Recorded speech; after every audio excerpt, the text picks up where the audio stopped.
Morning बच्चों, कल आपने पढ़ा था पतंग पाठ, तो उसी की कड़ी में आज हम पढ़ेंगे उसका क्वेश्चन आंसर। जो एमसीक्यू टाइप क्वेश्चन थे वो हमने पढ़ लिए थे। अब 2 और 3 अंक वाले जो क्वेश्चन हैं उनको हम पढ़ेंगे, उसके आंसर देखेंगे कैसे हम लिखते हैं, कितना लिखना होता है, कैसे लिखना होता है। तो क्वेश्चन देखते हैं पहले। कवि ने प्रकृति का चित्रण किस प्रकार किया है? कवि ने प्रकृति का बहुत ही सुंदर अद्भुत चित्रण किया है। भावना से जोड़कर बच्चों की इच्छा, प्रेम, स्नेह, कल्पना ने प्रकृति के साथ साथ उनके संबंध का बहुत ही सुंदर चित्रण कवि ने किया है। शरद ऋतु और वर्षा ऋतु जाने के बाद उसे चारों ओर धूप की चमक बिखर जाती है।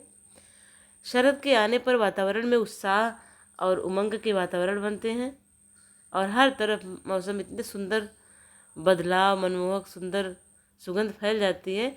इसका वर्णन कवि ने अपने काव्य में किया है। अगला देख लेते हैं। कवि ने पतंग के लिए किस प्रकार के विशेषणों का प्रयोग किया है? तो क्या क्या विशेषण किए हैं? सबसे हल्की और रंगीन चीज के लिए पतंग का उपयोग किया जाता है, जैसे सबसे हल्का एवं पतला कागज। कवि ने बचपन की यादों से पाठकों को आकर्षित कवि अपने बचपन की यादों से पाठकों को आकर्षित करता है तथा पाठकों की जिज्ञासा बढ़ाते हुए कवि बताते हैं कि बच्चे इन पतंग की तरह होते हैं जो हमेशा बहुत सारी इच्छाओं के साथ आकाश में उड़ने के लिए तैयार होते हैं। बच्चे पतंगों के माध्यम से आकाश में उड़ना चाहते हैं। बच्चे भी पतंग की तरह साथ साथ उड़ते हैं और अपनी इच्छा और कल्पना को लेकर के बच्चे भी पतंग के साथ उड़ते हैं। ऐसा प्रतीत होता है कवि की कल्पनाओं में कवि की कविता में।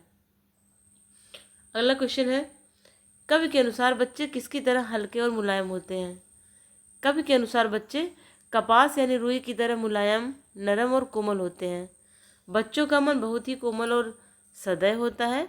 सदैव में दया से युक्त होता है। उनकी भावनाएं पवित्र होती हैं। जब बच्चे पतंग लेकर कभी भागते हैं तब बच्चे के साथ साथ बच्चों की कल्पनाएं और इच्छाएं भी उड़ने लगती हैं। सुंदर दृश्य ऐसा होता है जैसे हवा में बच्चे उड़ रहे हैं। बच्चे रुई की तरह हल्के और मुलायम लगते हैं। ये इस क्वेश्चन का आंसर हुआ। इसके बाद देख लेते हैं,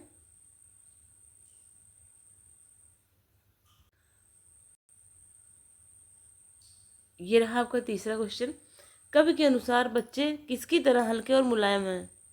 तो इसका आंसर होगा, कवि के अनुसार बच्चे कपास यानी रुई की तरह है मुलायम, नरम और कोमल होते हैं। बच्चों का मन बहुत ही कोमल और सदैव होता है। उनकी भावनाएं पवित्र होती हैं और जब बच्चे पतंग लेकर भागते हैं तब बच्चों के साथ बच्चों की कल्पनाएं और इच्छाएं भी उड़ने लगती हैं। सुंदर दृश्य ऐसा होता है जैसे हवा में बच्चे उड़ रहे हैं। बच्चे रुई की तरह हल्के और मुलायम लगते हैं। ये आपका तीसरा क्वेश्चन था, 2 बार हो गया इसका। चौथा क्वेश्चन देख लेते हैं। बच्चे जब पतंग उड़ाते हैं तब क्या प्रतीत होता है? बच्चों को देखकर जब बच्चे पतंग उड़ाते हैं तो क्या प्रतीत होता है? जब पतंग उड़ाते हैं तब उन्हें उड़ते हुए प्रतीत होते हैं। पतंग उड़ाते समय बच्चे ऐसे खुश होते हैं जैसे वह जमीन पर पतंग के साथ साथ भी उड़ रहे हों। पतंग उड़ाते समय बच्चे छतों पर वैसे ही उड़ते हैं जैसे आसमान में पतंग। बच्चों को किसी भी प्रकार के खतरों का डर नहीं लगता। वो छत से गिर सकते हैं या फिर बस वह अपनी मस्ती में लीन रहते हैं। उन्हें किसी तरह का कोई डर नहीं होता है, उड़ते रहते हैं, चलते रहते हैं। तो अगला क्वेश्चन देख लेते हैं। कवि आलोक धनवा जी का संक्षिप्त जीवन परिचय दीजिए। आलोक धनवा जी का जीवन परिचय दिया गया। आलोक धनवा जी का जन्म 1948 में बिहार के मुंगेर जिले में हुआ था। इनकी पहली कविता जनता है। ये क्वेश्चन में ज़्यादा पेपर में नहीं पूछा जाता, जीवन परिचय नहीं आता, लेकिन थोड़ा सा देख लेते हैं। इनकी पहली रचना क्या थी? जनता का आदमी प्रकाशित हुई थी। उनकी प्रमुख रचनाएं भागी हुई लड़कियां तथा बेटियों की भ्रूण हत्या आदि पर राहुल सम्मान से तथा बिहार राष्ट्रभाषा परिषद ने इन्हें साहित्य सम्मान से सम्मानित भी किया था। आलोक धनवा जी को बनारसी प्रसाद भोजपुरी सिनेमा तथा पहल सम्मान से भी सम्मानित किया गया है। इनकी कविताओं का संग्रह है दुनिया रोज बनती है, 1998 में प्रकाशित हुई थी। जीवन परिचय आता नहीं, लेकिन आपकी जानकारी के लिए आप थोड़ा सा इनके बारे में जानते रहेंगे, हो सकता है कोई क्वेश्चन बन ही जाए। तो अगला देख लेते हैं, कविता पतंग का सारांश लिखिए। कविता पतंग का सारांश देख लेते हैं, एक सेकंड।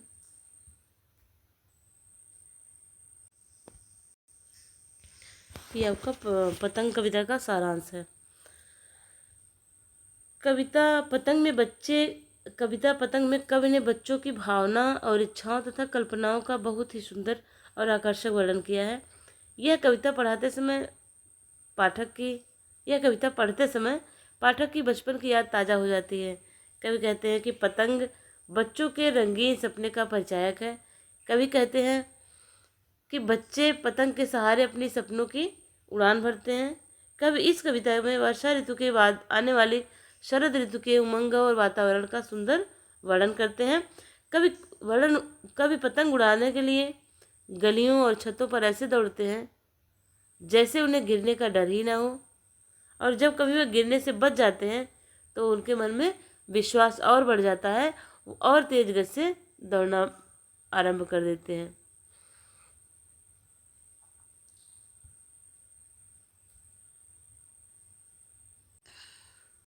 चलिए अगला क्वेश्चन है, पतंगों के साथ साथ वे भी उड़ते रहते हैं, इन पंक्तियों का आशय स्पष्ट कीजिए।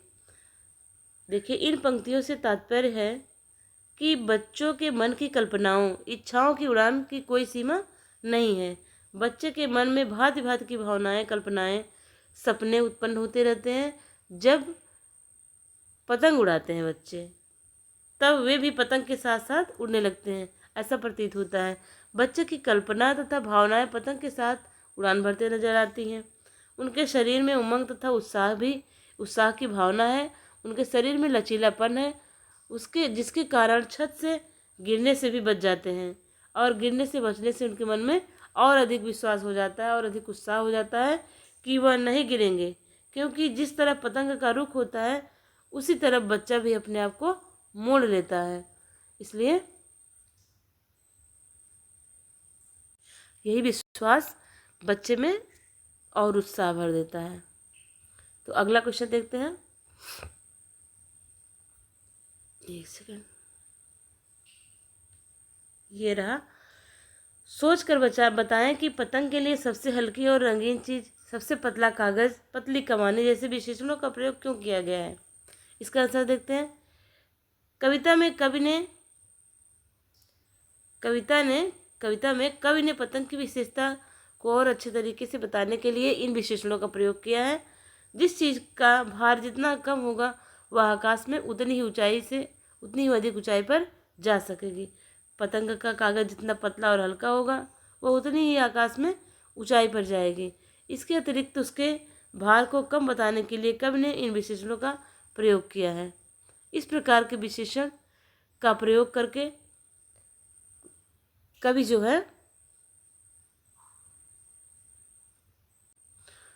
कवि ने पतंग को रंग बिरंगी, हल्के और आकर्षक बताने का प्रयास किया है। तो अगला क्वेश्चन देखते हैं, ये आपके जीवन में शरद ऋतु क्यों मायने रखती है। तो क्या होता है शरद ऋतु में? प्रत्येक ऋतु का अपना महत्व है। समय के अनुसार सभी ऋतुएं आती हैं और जाती हैं।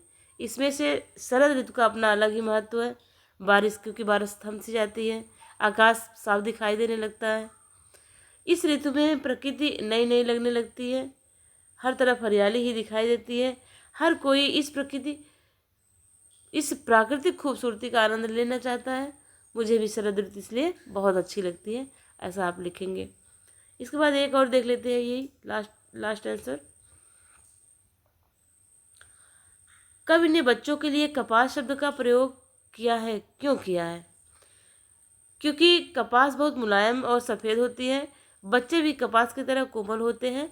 जिस प्रकार कपास स्थिति के अनुसार परिवर्तित होती रहती है, जैसे रखा जाएगा उसको उसी आकार में आ जाती हैं, उसी तरह बच्चे भी हैं। बच्चों को जिस माहौल में रखा जाता है, जिस माहौल में रहते हैं बच्चे, अपने माहौल के अनुसार अपना व्यवहार बदल देते हैं। बच्चों का मन साफ और स्पष्ट होता है, ठीक कपास की तरह।